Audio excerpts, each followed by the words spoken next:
Président, son Excellence, M. Bassirou Diomaye Faye, Président du Sénégal, dont je suis incroyablement fier de dire qu'il effectue aujourd'hui sa première visite à l'étranger depuis son investiture en avril dernier. La parole est à vous.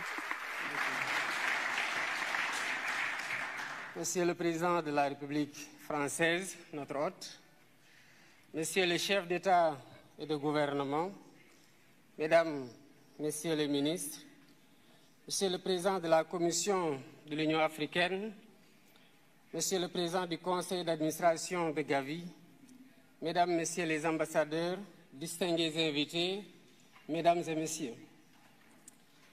Je voudrais tout d'abord remercier les autorités françaises pour l'accueil chaleureux et l'hospitalité qui nous ont été réservés depuis notre arrivée à Paris.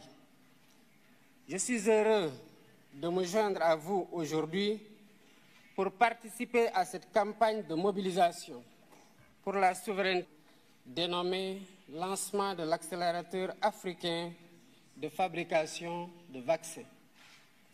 Je félicite vivement les organisateurs de cette rencontre, Gavi, l'Alliance mondiale pour le vaccin, l'Union africaine à travers le Centre de contrôle des vaccins CDC Africa et notre hôte, la France, pour leurs efforts au service de la santé publique.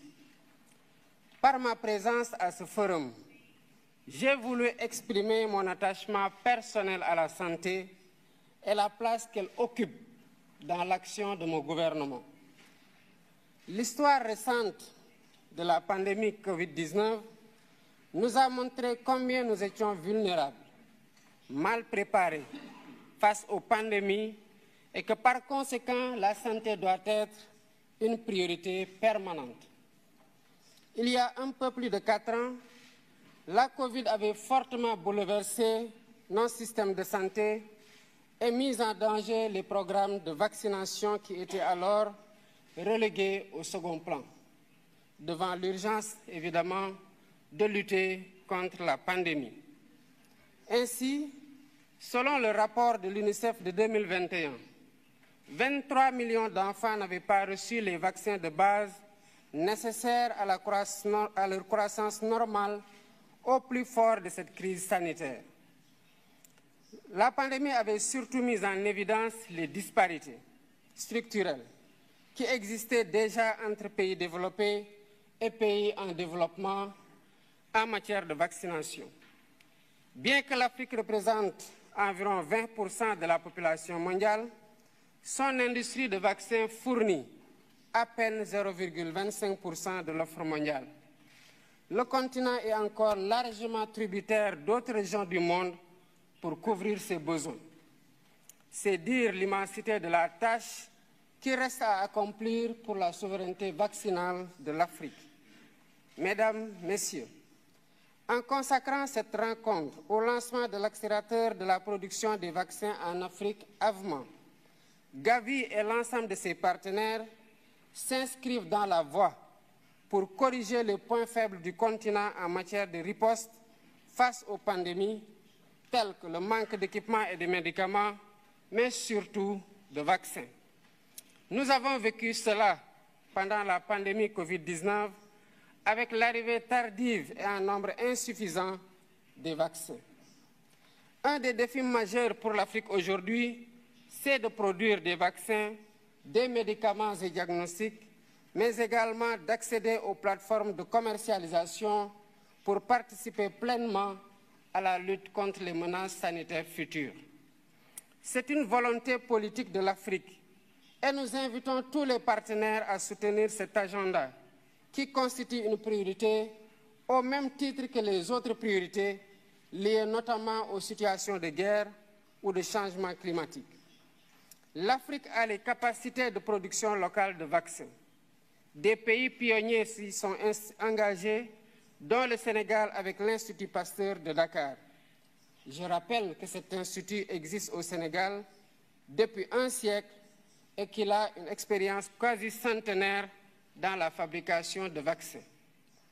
L'Institut Pasteur de Dakar a fabriqué son premier vaccin contre la fièvre jaune en 1937. Ce même vaccin a reçu la préqualification de l'OMS en 1966, donc depuis plus de 50 ans. Dans la perspective de la consolidation de ces acquis et de la réalisation de l'objectif de l'Union africaine de produire sur le continent 60% des vaccins utilisés sur place d'ici 2040, l'Institut Pasteur de Dakar a initié, avec le soutien du gouvernement sénégalais, un ambitieux programme de développement industriel estimé à 252 millions de dollars. Ce programme vise à maîtriser toute la chaîne de valeur en matière de production pharmaceutique, depuis l'identification des besoins jusqu'à l'utilisation des produits par les bénéficiaires. La réalisation de ces infrastructures et l'acquisition des équipements sont en cours de finalisation. Le site du vaccinopole de Diamniadio, qui constitue une des entités de ce programme, aura une capacité de production annuelle de 3 millions de doses de vaccins de routine, épidémiques ou pandémiques, et utilisera les 3 plateformes technologiques dont l'ARN messager. Pour encadrer toutes ces initiatives, le Sénégal a déjà mis en place l'Agence nationale de réglementation pharmaceutique, qui s'est beaucoup employée pour atteindre les phases de maturation et d'homologation requises. Tout ceci n'aurait pas été possible sans un surcroît d'efforts dans la mobilisation des ressources pour le financement de la recherche, de l'innovation et des infrastructures de santé. Je remercie à ce sujet les pays, institutions et organismes partenaires, au premier rang desquels figure Gavi, pour le soutien qu'ils apportent au Sénégal, en particulier dans les efforts de promotion du vaccin et de la vaccination. Notre partenariat avec Gavi, il faut le souligner, nous a valu beaucoup de résultats positifs. Merci, M. Barroso, pour ce soutien constant. Il a beaucoup contribué à l'efficience de notre programme national de vaccination et à la lutte contre la mortalité infantile. Contre la mortalité infantile et précoce. Je sais que Gavi fait la même chose dans d'autres pays avec des rendements aussi appréciés en matière de prévention sanitaire, de prise en charge médicale adéquate et de lutte contre la mortalité précoce.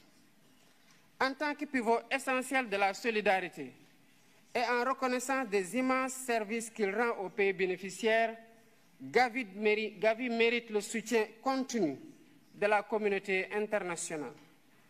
C'est la raison pour laquelle, en ma qualité de président de la République du Sénégal, je lance un appel à tous les pays et institutions partenaires afin qu'ils contribuent généreusement à la reconstitution des fonds de Gavi pour la période particulièrement de 2026 à 2030. Soutenir le financement de Gavi, c'est aussi investir stratégiquement et à un rythme plus soutenu dans la protection de nos enfants, des générations actuelles et futures. Je serai engagé dans cette campagne pour Gavi et je vous invite tous. Ensemble, mobilisons-nous. Je vous remercie pour votre aimable attention.